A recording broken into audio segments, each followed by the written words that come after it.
अब हम लोग अकाउंटेंसी पढ़ेंगे। अकाउंटेंसी में कौन सा चैप्टर चल रहा है? Admission of a new partner.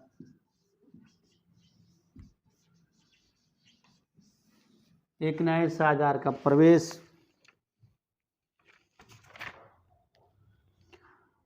Question number 35 पर आएंगे, 35 पर। इसमें इंफॉर्मेशंस दिए गए हैं, उससे हमें सीधे सीधे बैलेंस शीट बनाना है। यानी इसमें ना जनरल एंट्री बनाना है ना खाता खोलना है, सीधे सीधे बैलेंस शीट बनाना है। क्या इंफॉर्मेशन है? तो मोहनलाल एंड सोहनलाल पहले से पार्टनर है, इक्वल बराबर के साझेदार हैं, यानी Mohanlal and Sohanlal old partner हैं। दोनों की पूंजी कुल मिलाकर 1,52,000 है। तो इक्वल पार्टनर का मतलब आधा आधा दोनों का होगा इसमें। तो 76,000 दोनों की पूंजी होगी, एक दोनों मिलाकर 1,52 हुए। इनके पास सन्डी क्रेडिटर पहले से 1,26,000 का है, सन्डी एसेट्स 1,70,000 का है, कैश एट बैंक 1,08,000 का है। तो अगर हम बिना नए साझेदार के प्रवेश के भी बैलेंस शीट बनाएं तो बैलेंस शीट के लायबिलिटी साइड में दोनों का कैपिटल कुल मिलाकर 1,52,000 और सन्डी क्रेडिटर 1,26,000 दोनों लायबिलिटी साइड में रहेंगे। 1,52,000 1,26,000 2,78,000 होते हैं। और एसेट साइड में सन्डी एसेट्स 1,70,000 और कैश एट बैंक 1,08,000, ये भी दोनों मिलाकर 2,78,000 होते हैं। यानी नए साझेदार के प्रवेश से पहले अगर बैलेंस शीट बना दें तो 2,78 होता है, लेकिन हमें नए साझेदार के प्रवेश को भी तो दिखाना है। रामलाल नया साझेदार आ रहा है, वो 1,00,000 रुपया कैपिटल लाएगा और 40,000 रुपया गुडविल का लाएगा, नगद लाएगा। तो इसका असर भी तो नए बैलेंस शीट पर पड़ेगा। तो अब आते हैं बैलेंस शीट पर। Balance sheet of new firm as on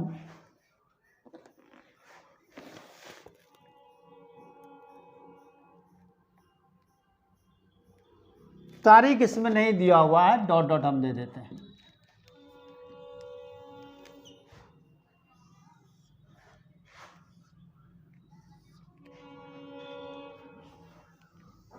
यहां बैलेंस शीट वैसे ही बनेगा जैसे 11th क्लास में पढ़े हुए हैं।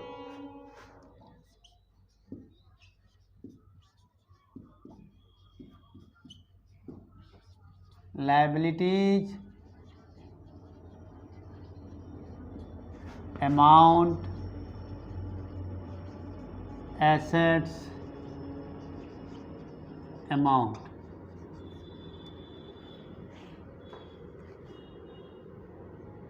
तो चूंकि नया साझेदार प्रवेश किया है, गुडविल भी आया है और ये गुडविल पुराने साझेदारों में बंटेगा, मतलब पुराने साझेदारों की पूंजी भी बदलेगी और कैश भी बदलेगा, चेंज होगा। अतः हम पुराने साझेदारों की पूंजी कितनी होगी, लायबिलिटी साइड में हम सबसे पहले कैपिटल लिखते हैं।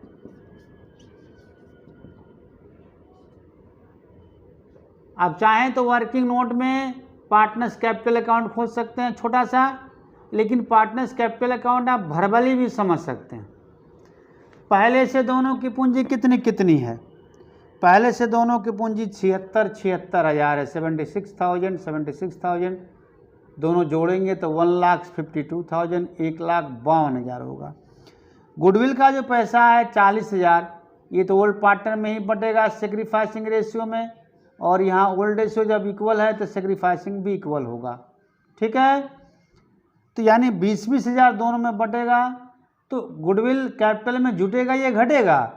गुडविल कैपिटल में जुटता है जाकर। तो 76,000 पहले से पूंजी है, अगर उसमें 20,000 और जोड़ दें तो 96,000 हो जाएगा। तो किसका किसका कैपिटल है?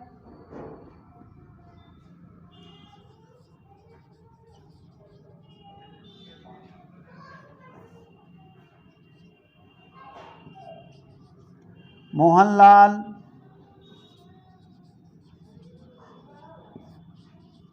सोहनलाल और नया साझेदार रामलाल। तो 76,000 पहले से पूंजी है और 20,000 गुडविल का हिस्सा मिलेगा तो जुड़ जाएगा उसमें, यानी 96,000। कहाँ से आइए? 76,000 प्लस 20,000। सोहनलाल का भी यही हाल है, 76,000 प्लस 20,000, 96,000 इसका भी हुआ। और रामलाल ने कितना पैसा लाया? 1 लाख नया साझेदार लाया है, इसके पूंजी में गुडविल नहीं जुड़ता है, इसलिए ये हो जाएगा 1 लाख।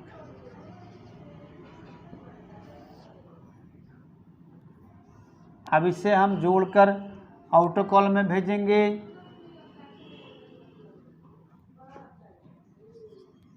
दो 2,92,000, ये हो गया 2,92,000। सिंडिकेटर है हमारे पास, इसमें कोई परिवर्तन नहीं होगा।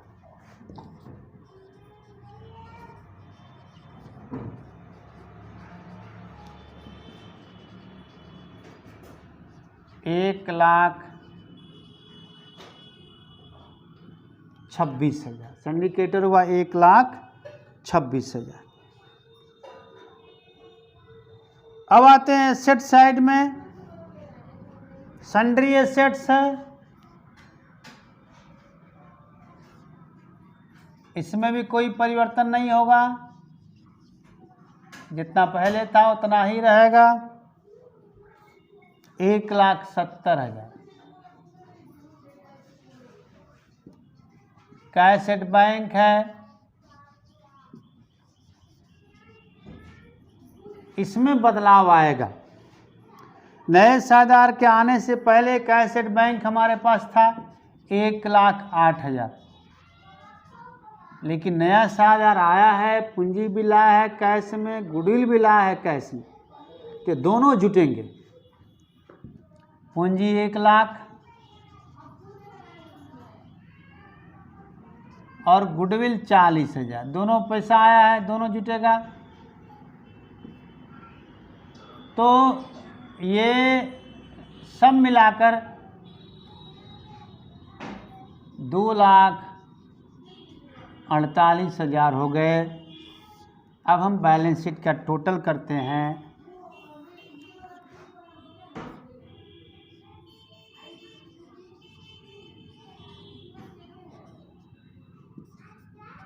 $4,18,000, 4,18,000 हो गया, बन गया बैलेंस शीट। छोटा सा क्वेश्चन है ये। अब हम लोग आएंगे 37 के ए पर।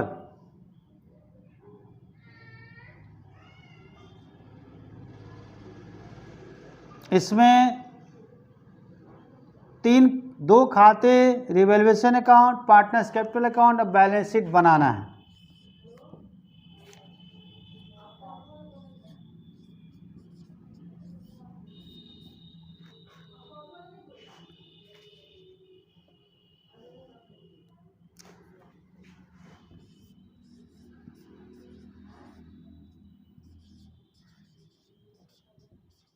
In the books of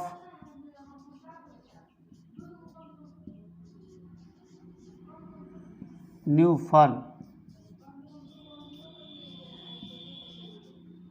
पहले हम खोलते हैं रिवैल्यूएशन अकाउंट, लेजर।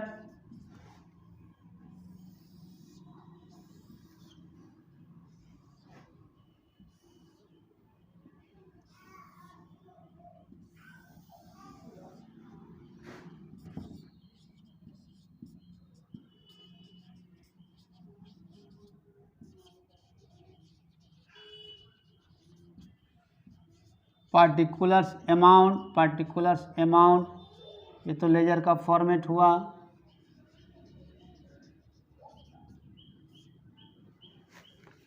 अब आप देखिए इससे रिलेटेड कौन कौन से आइटम्स हैं। इसमें न्यू पार्टनर का कैपिटल गुडविल वगैरह नहीं आएगा, केवल एसेट्स लायबिलिटी आएगा। बिल्डिंग का नया वैल्यूएशन 70,000 हो गया। बैलेंस शीट के अंदर देखिए, पहले से वैल्यूएशन 60,000 था, बैलेंस शीट में 60,000 है, नया वैल्यूएशन लिख रहा 70,000, यानी 10,000 की वृद्धि हुई। इसका आप क्या एंट्री बनाएंगे? 10,000 बिल्डिंग बढ़ गया तो building account DR to revaluation account, इसका हम एंट्री बनाएंगे। बिल्डिंग अकाउंट DR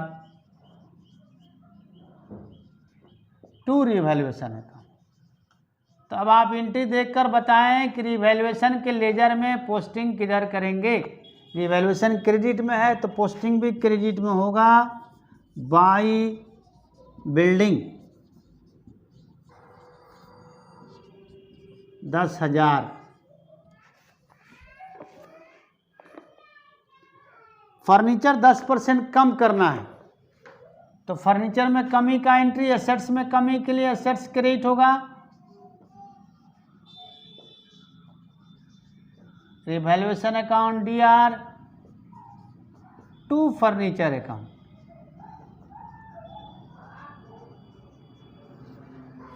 यहाँ रिवैल्यूएशन डेबिट है, पोस्टिंग डेबिट में जाएगा।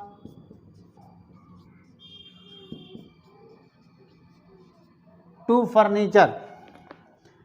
फर्नीचर बैलेंस शीट में कितना रुपया है? 10,000। 10,000 का 10% निकालिए, 1,000 आएगा।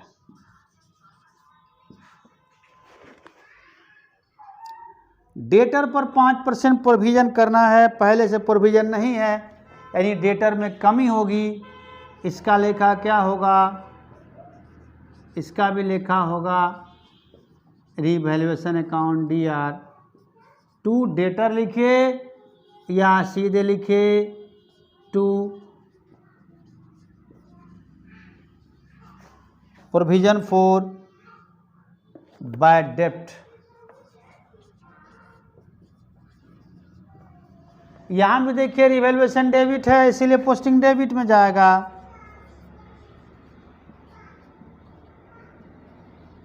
To provision for bad debts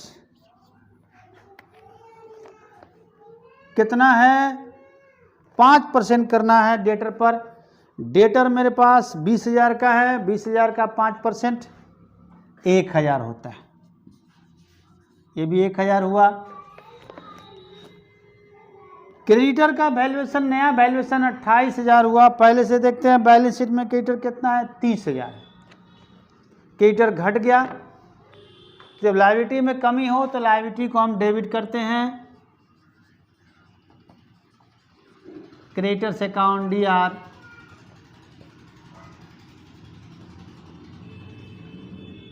to revaluation account. तो यहाँ रिवैल्यूएशन क्रेडिट है, यानी पोस्टिंग ये क्रेडिट में जाएगा।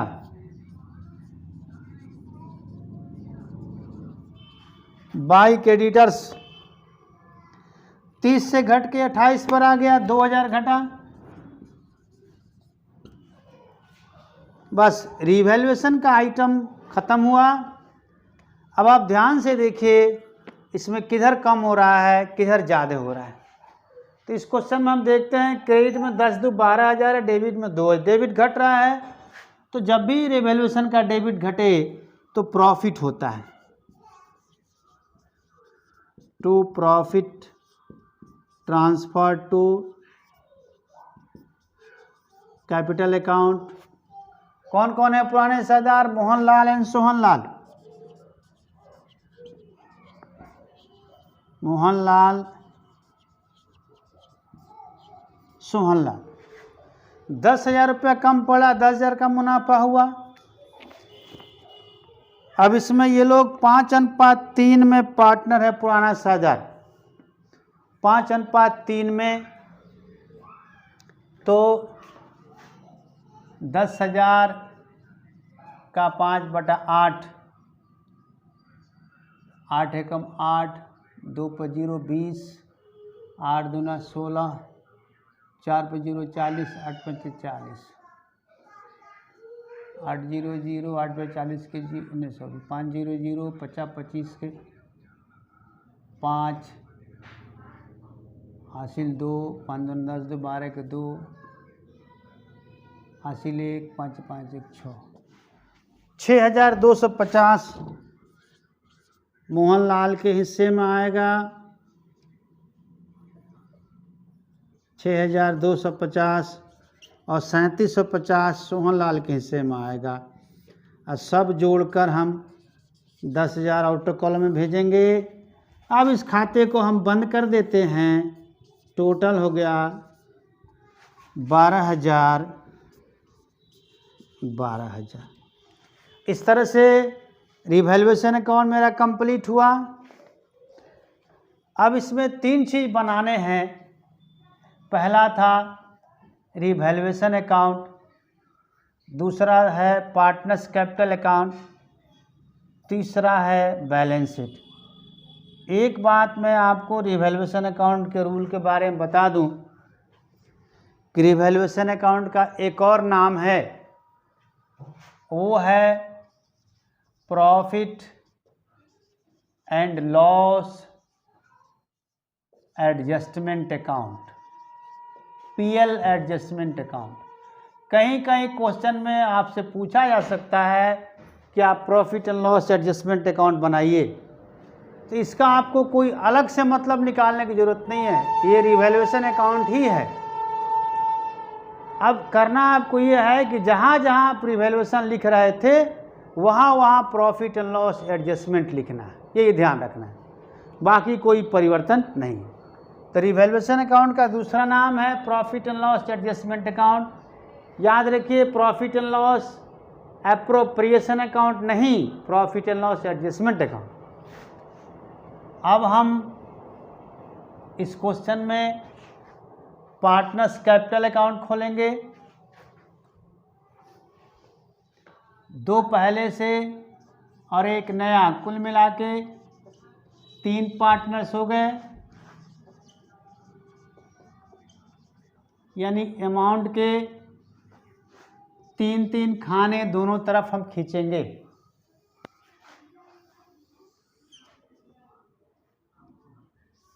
एक 2 3, 1 2 3, मोहनलाल, सोहनलाल, रामलाल। पार्टिकुलर्स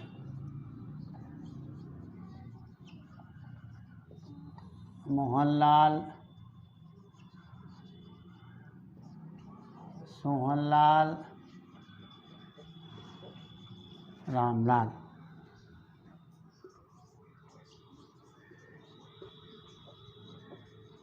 पार्टिकुलर्स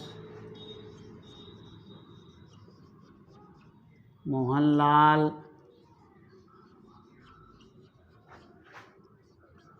सोहनलाल,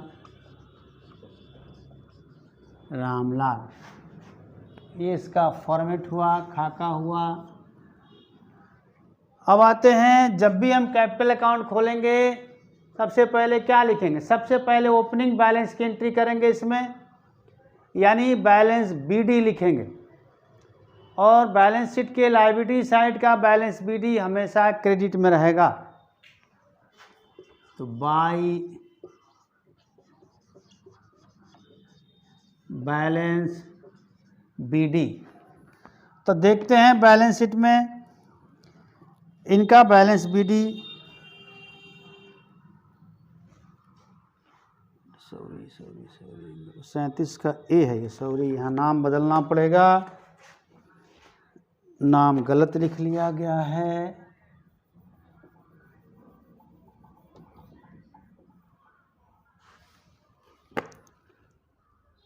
हम 35 यही नाम चढ़ा दिए हैं गलती से, यह नाम ए बी है, ए बी। यहाँ भी नाम बदलना पड़ेगा,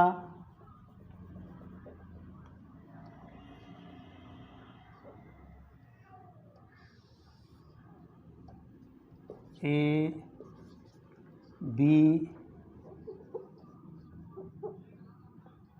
सी।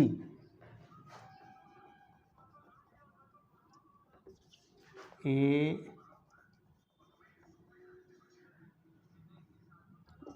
बी सी, पिछला क्वेश्चन वाला ही पार्टनर्स का नाम लिख दिया था हमने, ए बी सी। तो केवल ओल्ड पार्टनर का ही बैलेंस बीडी होगा, ए और बी का। ए का 35,000 है, बी का 20,000 है। तो ए में हमने लिख दिया 35,000, बी में हमने लिख दिया 20,000। न्यू पार्टनर का बैलेंस बीडी नहीं होता है। अब दूसरा एंट्री क्या बनेगा? दूसरा एंट्री इसमें नए साझेदार द्वारा पूंजी लाने का बनेगा। तो नया साझेदार पूंजी कितना लाता है? 15,000 रुपया पूंजी लाता है नया साझेदार।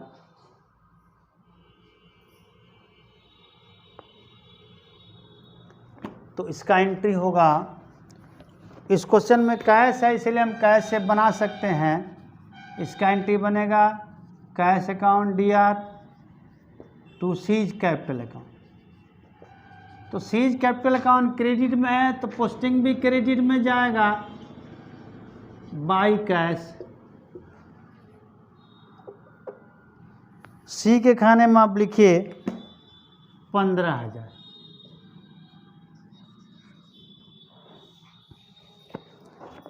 यहाँ गुडविल भी आया है 8,000 रुपया नकद आया है। गुडविल को फर्म में छोड़ना है या निकालना है, इसके बारे में कुछ नहीं लिखा है, तो यही मानेंगे फर्म में छोड़ दिया गया। तो इसका भी 2 एंट्री बनेगा, एक cash account DR to goodwill account, दूसरा goodwill account DR to old partner capital to A's capital to B's capital. तो इसका पोस्टिंग तो कैपिटल में नहीं होगा, लेकिन इसका होगा। दोनों कैपिटल क्रेडिट में है तो पोस्टिंग क्रेडिट में जाएगा। बाय गुडविल, गुडविल के लिए इसने 8,000 रुपया लाया। चूंकि ओल्ड रेशियो सेक्रीफाइसिंग रेशियो दोनों सेम है 5:3, तो 5,000 इसको मिल जाएगा, 3,000 इसको मिल जाएगा। अब एक और पोस्टिंग है रिवैल्यूएशन का प्रॉफिट वाला। रिवैल्यूएशन अकाउंट के डेबिट में हमने लिखा है ए और बी, तो याद रखिए ए और बी के क्रेडिट में जाएगा बाय रिवैल्यूएशन। Bye revaluation 6250, 3750। अब आपके बैलेंस शीट के अंदर कोई reserve fund, profit and loss वगैरह कुछ नहीं दिया हुआ है। सारा पोस्टिंग हमने कर लिया। अब हम बैलेंसिंग कर देंगे टू बैलेंस CD। 35, 5, 40, 46,250 एक आएगा, 20, 3, 23, 3, 26,750 बी का आएगा,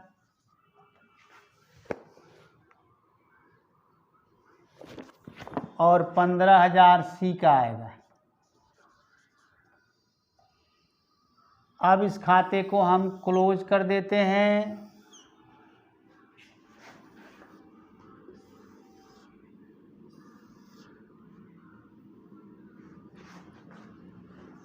छियालीस 250, 26 750, 15,000। 46 250, 26 750, 15,000। अब हम BD भी कर लेंगे बाई, चूँकि टू बैलेंस CD है तो BD बाई में आ जाएगा। 46 250, 26 750, 15,000। तो इस तरह से हमारा कैपिटल अकाउंट भी कंप्लीट हुआ। अब तीसरा टॉपिक हम इसे बैलेंस शीट बनाएंगे। बैलेंस शीट को देखते हैं।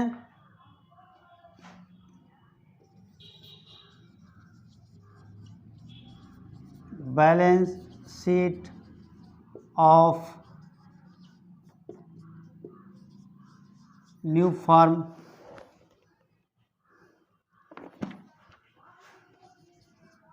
एज ऑन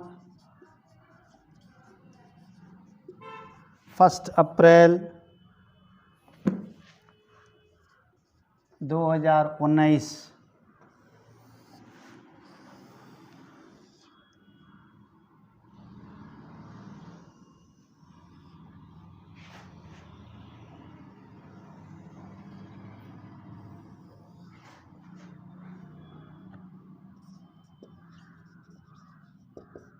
लायबिलिटीज,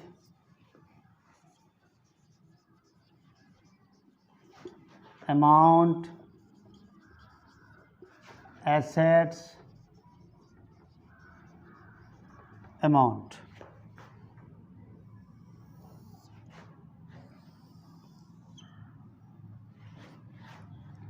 ये बैलेंस शीट का फॉर्मेट हुआ। यहाँ बैलेंस शीट टिपिकल चीज़ है, इसको बनाना ध्यान से समझें, आप इसको पूरे गौर से समझें। एक बार समझाने के बाद मैं फिर दोनों क्वेश्चन को दोबारा भी समझाऊंगा, पहले बना लें इसे हमें। बैलेंस शीट बनाने के लिए आपको क्वेश्चन में दिए गए बैलेंस शीट को सामने रखना होगा, उसको देखकर ही बनाया जाएगा।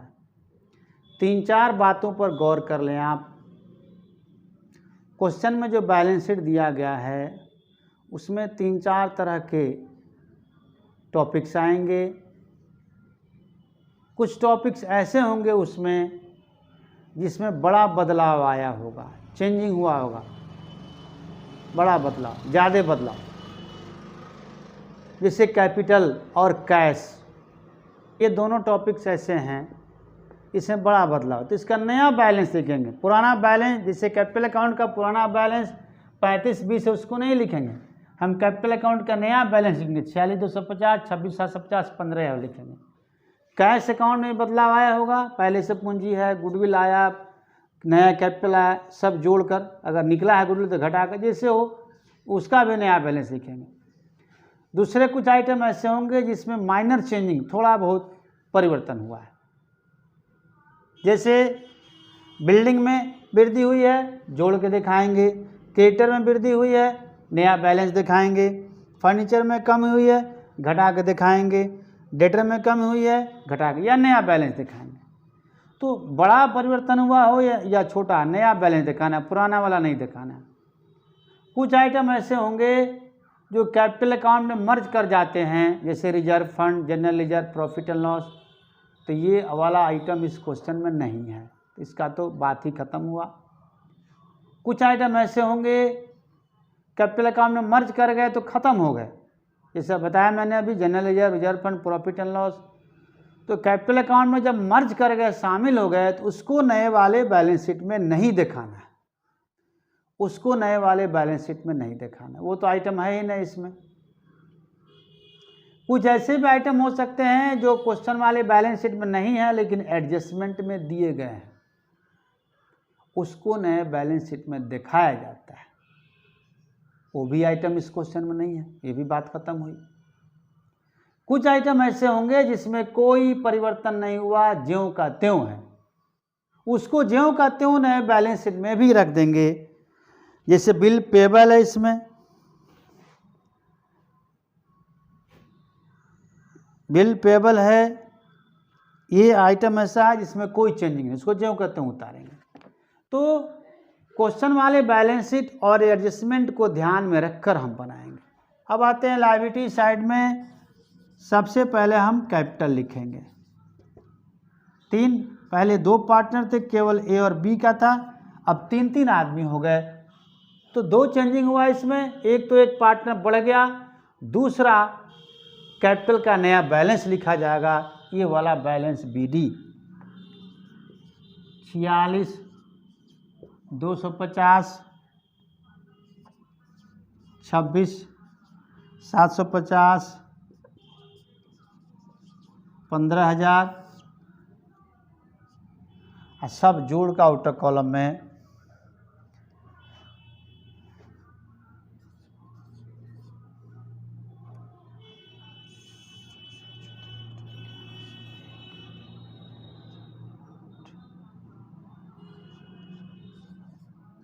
88,000 गया आउटर कॉलम में। अब आते हैं क्रेडिटर।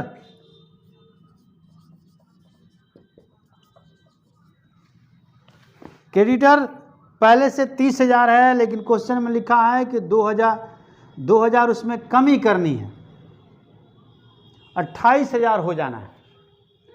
तो या तो क्रेडिटर इनर कॉलम में 30,000 लिख के लिखें लेस डिक्रीज 2,000, या सीधे लिख दें क्रेडिटर आउटर कॉलम में अब नया वाला बैलेंस 28,000।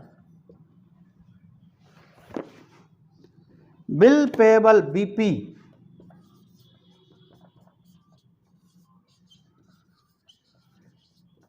इसमें कोई परिवर्तन, कोई चेंजिंग नहीं हुआ है, अतः बैलेंस शीट में जो वैल्यू लिखा है उसी को लिखेंगे, 10,000।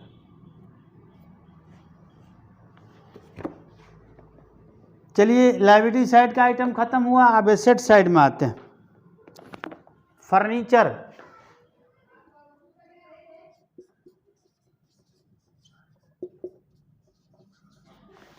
बैलेंस शीट में इसका प्राइस है 10,000, लेकिन इसमें 10% की कमी हुई 1,000, तो इसको दो तरीके से हम लिख सकते हैं। 10,000 को यहाँ लिख दें और लेस डिक्रीज 1,000 लिख दें, 9,000 आउटर कॉलम, या सीधे आउटर कॉलम में 9,000 लिख दें। बिल्डिंग,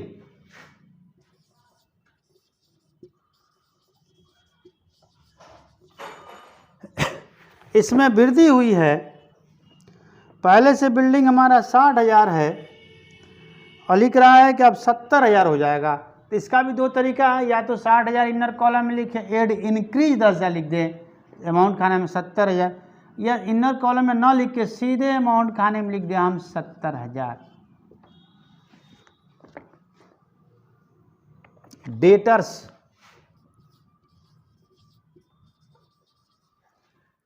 इसमें भी 1,000 का प्रोविजन हुआ है, कमी हुई है, तो इसको तो प्रोविजन लिखना पड़ेगा। डेटर्स इनर कॉलम में 20,000 लेस प्रोविजन 5%, 20,000 का 1,000, अमाउंट खाने में गया 19,000।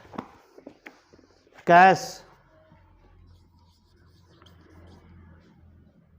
ये भी नया बैलेंस होगा, पहले से कैश बैलेंस शीट में 5,000 है, लेकिन याद रखिए 5,000 हमारा ओपनिंग बैलेंस है, पूंजी आया है 15,000, कैश के रूप में या पैसा बढ़ गया, जुट गया। गुडविल आया है 8,000, ये भी कैश के रूप में आया, ये भी पैसा बढ़ गया। या तो आप यहाँ नीचे यहाँ जोड़ के दिखाने की ज़रूरत नहीं है, आप चाहें तो वर्किंग नोट में कैश का एक लेजर खोल सकते हैं, खाता अलग से खोल सकते हैं। तो 15, 5, 20, 8, 28,000। अब आप दोनों साइड जोड़ के देखिए बराबर हो रहा है कि नहीं।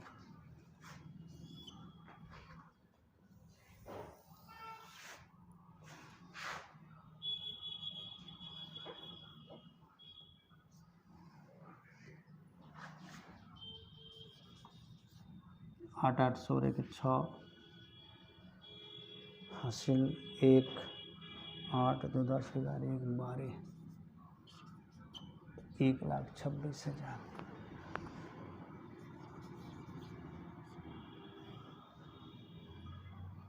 9 9 18 8 26 के 6 2 7 9 1 10 12, ये भी हो गया 1,26,000। बराबर हो रहा है, हो गया बराबर बैलेंस शीट। फिर 1,26,000, 1,26,000। तो अब दोनों प्रश्नों को एक बार हम फिर से समझा देते हैं आपको।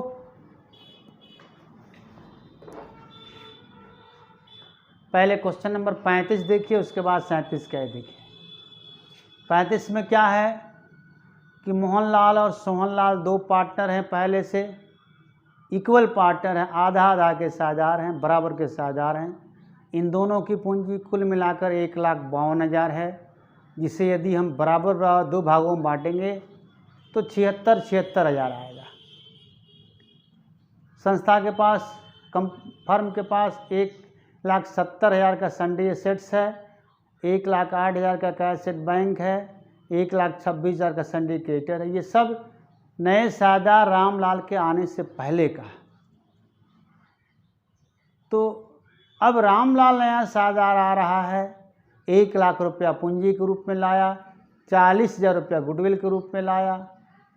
तो अब तो पुराने साझेदारों की पूंजी भी बदलेगी, क्योंकि जब पूंजी में गुडविल का पैसा जुटेगा तो चेंज होगा। और चूँकि इक्वल पार्टनर है, सेक्रीफाइसिंग रेशियो भी इक्वल होगा, तो 40,000 दो भागों में बांटे तो 20,000 आता है। तो चूँकि मोहनलाल सोहनलाल दोनों की पूंजी 76,000 थी पहले से, 20,000 जोड़ेंगे तो 96,000 हो गई। और रामलाल की पूंजी नई पूंजी 1,00,000 है, तो तीनों का पूंजी इनर कॉलम में लिखा हमने 96,000, 96,000, 1,00,000, तीनों जोड़कर आउटर कॉलम में 2,92,000 चला गया। सन्ड्री क्रेडिटर 1,26,000 हुआ। एसेट साइड में आते हैं तो सन्ड्री एसेट्स 1,70 पहले से भी था, अब भी रहेगा, इसमें कोई चेंजिंग नहीं है।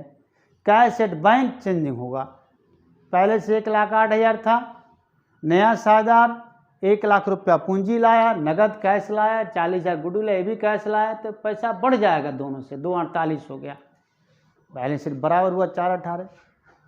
यानी जब भी कोई नया साझेदार आएगा तो कहीं पुराने आइटम्स में कहीं चेंजिंग हो या ना हो, दो जगह अवश्य चेंजिंग होगा, वो है पार्टनर्स का कैपिटल और कैश इन हैंड या कैश एट बैंक। तो ये बैलेंस शीट बना दी, केवल इतना ही बनाना था। अब आते हैं क्वेश्चन नंबर 37 के ए में। 37 के ए में क्या है कि ए और बी पहले से पार्टनर हैं, 5:3 में लाभ हानि बांटते हैं। नया साझेदार सी आ गया 1/5 हिस्सा के लिए लेके। सी 15,000 रुपया कैपिटल लाया है और 8,000 गुडविल का पैसा, वो दोनों नगद लाया है। अब आते हैं नए पार्टनर के आने के कारण एसेट्स और लायबिलिटीज में चेंजिंग हुआ है, यानी एसेट्स और लायबिलिटी का रीवैल्यूएशन हुआ है। बिल्डिंग पहले से बैलेंस शीट में 60,000 है, अब वो बढ़ के 70,000 हो गया, 10,000 बढ़ गया। क्रेडिटर पहले से बैलेंस शीट में 30,000 है, 2,000 की उसमें कमी हो जाए, 28,000 अब नया बैलेंस हो गया, 2,000 घट गया। फर्नीचर पहले से बैलेंस शीट में 10,000 है, उसमें 10% का डिक्रीज करना है, यानी 1,000 घट गया। डेटर पहले से बैलेंस शीट में 20,000 है, उसमें 5% प्रोविजन फॉर बैड डेब्ट का करना है, तो 20,000 का 5% 1,000 ये भी घट गया। यानी दो एसेट्स में कमी हो गई, फर्नीचर डेटर में, एक एसेट्स बिल्डिंग में वृद्धि हो गया और लायबिलिटी क्रेडिटर में कमी हो गया। तो इसके लिए रिवैल्यूएशन का हमने बनाया। आपको मालूम होना चाहिए एसेट्स में डिक्रीज और लायबिलिटी में इंक्रीज, संपत्तियों के मूल्य में वृद्धि, दायित्वों के मूल्य में कमी, ये दोनों रिवैल्यूएशन अकाउंट के डीआर में आएंगे। और संपत्तियों के मूल्य में वृद्धि और दायित्वों के मूल्य में कमी, ये दोनों रिवैल्यूएशन अकाउंट के सीआर में आएंगे। तो फर्नीचर अब प्रोविजन में कमी हुआ, इसका एक ही एंट्री से बन जाएगा revaluation account DR to furniture account to provision for bad debts account. क्योंकि जनरल एंट्री में रिवैल्यूएशन डेबिट में तो पोस्टिंग डेबिट में गया दोनों का, to furniture to provision for bad debts. Building में वृद्धि या क्रेडिटर में कमी, एसेट्स में इंक्रीज या लायबिलिटी में डिक्रीज, ये दोनों एंट्री एक साथ बना लें आप। Building account DR, creditor account DR to revaluation account. चूँकि इस एंट्री में रिवैल्यूएशन क्रेडिट में है, इसलिए लेजर पोस्टिंग रिवैल्यूएशन में क्रेडिट में जाएगा। By building 10,000, by creditor 2,000। इस क्वेश्चन में जनरल एंट्री नहीं बनाना है, इसलिए आपको मन में बनाना पड़ेगा। अब क्रेडिट में 12,000 हो रहा है कुल, जो डेबिट में 2,000, डेबिट कम पड़ रहा है, इसका मतलब प्रॉफिट हुआ। तो to profit transfer to capital account A और बी, किस रेशियो में बांटे हमने 10,000 को, 10,000 के प्रॉफिट को 5:3 में। तो 10,000 का 5/8 6250, 10,000 का 3/8 3750, 6250 ए को मिला, 3750 बी को मिला। अब ये खाता हमने बंद कर दिया। अब इसमें पार्टनर्स कैपिटल अकाउंट बनाएंगे। तो ए और बी पुराने साझेदार हैं, उनका कैपिटल बैलेंस शीट में 35,000 20,000 दिया हुआ है, तो बाई बैलेंस बी डी लिखेंगे। क्योंकि कैपिटल का बैलेंस क्रेडिट होता है, इसीलिए क्रेडिट साइड लिखेंगे, by balance B D 35,000 20,000। New partner का पुराना बैलेंस नहीं होता है, इसमें बीडी नहीं लिखा जाएगा। अब नया साझेदार पूंजी लाया, उसका एंट्री क्या बनता है? कैश या bank account DR to C's capital account. क्योंकि capital account general entry credit में है, इसलिए कैपिटल अकाउंट में क्रेडिट में पोस्टिंग होगा बाई कैश सीधे सी में। गुडविल लाने का 2 एंट्री बनेगा, cash account DR to goodwill account. इस एंट्री का असर कैपिटल पर तो नहीं पड़ेगा, लेकिन कैश पर पड़ेगा, कैश में जुट जाएगा। और दूसरा goodwill account DR to A's capital to B's capital, sacrificing ratio 5:3 में। तो इस एंट्री का असर कैपिटल पर पड़ेगा। गुडविल डेबिट है, A's capital B's capital credit है, इसीलिए लेजर पोस्टिंग भी पार्टनर्स कैपिटल अकाउंट के क्रेडिट में होगा बाय गुडविल, ए में 5000, बी में 3000। अब रिवैल्यूएशन में प्रॉफिट हुआ है, अगर उसका जनरल एंट्री बनाए तो क्या बनेगा? Revaluation account DR to A's capital to B's capital. इस जनरल एंट्री में भी A's capital B's capital credit में है, अतः कैपिटल अकाउंट के क्रेडिट में इसका पोस्टिंग आएगा सीधे बाय रिवैल्यूएशन, ए में 62 से 50, बी में 37 से 50। कैपिटल अकाउंट में इतना ही पोस्टिंग है कुल मिला के। अब इसका हम बैलेंसिंग करेंगे तो ए में 46,250, बी में 26,750, सी में 15,000 बैलेंसिंग आएगा। फिर टोटलिंग कर देंगे, फिर वो CD/BD के ग्रुप में यहाँ आ गया। इसके बाद हम बैलेंस शीट बनाएंगे, उसका फॉर्मेट खींचेंगे, लायबिलिटी अमाउंट, एसेट्स अमाउंट। अब बैलेंस शीट में पुराने बैलेंस शीट को सामने रखकर बनाएंगे। पुराने बैलेंस शीट में 2 ही पूंजी है, यहाँ 3 पार्टनर हो गए, एक बढ़ जाएगा, पहला परिवर्तन। दूसरा, पुराने बैलेंस शीट में पूंजी 35,000, 20,000, लेकिन अब नया वाला बैलेंस लिखेंगे क्योंकि इसमें जोड़ घटाव हुआ है। 46,250, 26,750, 15,000 इनर कॉलम में जोड़ के अमाउंट खाने में तीनों 28,000। पुराने बैलेंस शीट में क्रेडिटर 30,000 है, लेकिन 30,000 नहीं लिखेंगे, 2,000 की कमी हो गई है, तो नया वाला घटा के लिखेंगे क्रेडिटर 28,000। क्रेडिटर को थोड़ा सा ऊपर कर दीजिए,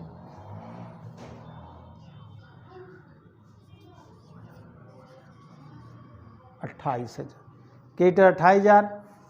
बिल पेबल, क्वेश्चन वाले बैलेंस शीट में बिल पेबल 10,000 है, यहाँ भी 10,000 होगा क्योंकि इसमें कोई चेंजिंग नहीं है, कोई परिवर्तन नहीं हुआ है। एसेट साइड में आएंगे, फर्नीचर बैलेंस शीट क्वेश्चन में 10,000 दिया है, लेकिन 10% कम करना है, इसीलिए 10,000 का 10% 1,000 घटा कर हमने सीधे 9,000 लिखा। बिल्डिंग क्वेश्चन के बैलेंस शीट में 60,000 है, लेकिन उसको बढ़ के 70 पर आ गया, इसलिए नया वाला बैलेंस लिखेंगे 70,000, 60,000 नहीं लिखेंगे। डेटर क्वेश्चन के बैलेंस शीट में 20,000 है, उसमें 5% प्रोविजन करना है, तो डेटर 20,000 इनर कॉलम में लिख के लेस प्रोविजन 20,000 का 5% 1,000। अब घटा के अमाउंट खाने में 19,000 लिखेंगे। कैश में मेजर परिवर्तन होगा, पहले से बैलेंस 5,000 है, 15,000 पूंजी आया, 8,000 गुडविल आया, दोनों जुड़ जाएगा कैश में, दोनों पैसा आ रहा है, तो 15, 5, 20 और 28,000। अब बैलेंस शीट जोड़ेंगे तो 1,26,000 हो। यानी नया बैलेंस शीट जब भी हम बनाएंगे पुराने बैलेंस शीट को सामने रखेंगे और उसमें देखेंगे किस आइटम में मेजर परिवर्तन हुआ है। 2 चीज़ें ऐसी हैं जहां बड़ा बदलाव आएगा, कैपिटल और कैश या बैंक। फिर देखेंगे जो बाकी संपत्ति दायित्व हैं उनमें जिनमें कोई परिवर्तन नहीं हुआ उसको ज्यों कहते हैं उतार देंगे, जिनमें कमी वृद्धि हुई है उसमें घटा के जोड़ के दिखाएंगे या नया वाला बैलेंस दिखाएंगे। कुछ आइटम ऐसे होंगे जो बैलेंस शीट में पहले से नहीं है, एडजस्टमेंट में दिए गए हैं, उसका हम नया बैलेंस दिखाएंगे, नए बैलेंस शीट में दिखाएंगे, भले पुराने बैलेंस शीट क्वेश्चन वाले में नहीं है। जो रिजर्व फंड, जनरल रिजर्व वगैरह पुराने बैलेंस शीट में है उसको नए बैलेंस शीट में नहीं दिखाएंगे, कैपिटल अकाउंट मर्ज कर जाएगा। इस तरह से क्वेश्चन कंप्लीट हुआ। अब अगला क्वेश्चन हम लोग कल एक नोटिस है, आज से एक और क्लास 4 बजे से आएगा। वो 12th क्लास जब शुरू हुआ था, बहुत सारे बच्चों का जो नए बच्चे आए हैं इधर उनका छूटा हुआ कुछ चैप्टर, तो 12th क्लास शुरू से फंडामेंटल जहाँ शुरू हुआ था वहाँ से एक रिवीजन के क्लास में फिर से शुरू कर रहा हूँ 4 बजे से। ये क्लास कंटिन्यू करेगा जो चल रहा है, लेकिन आज मंगलवार से उस क्लास को मैं कंटिन्यू अलग से शुरू कर रहा हूँ। एक्स्ट्रा क्लास है वो, जिनका छूटा हुआ है पीछे से क्लास या जिनको ये चैप्टर समझने में दिक्कत हो रहा है वे शुरू से क्लास को फंडामेंटल चैप्टर से देखना शुरू करें 4 बजे से। अब आगे क्लास, ये क्लास आगे कल होगा।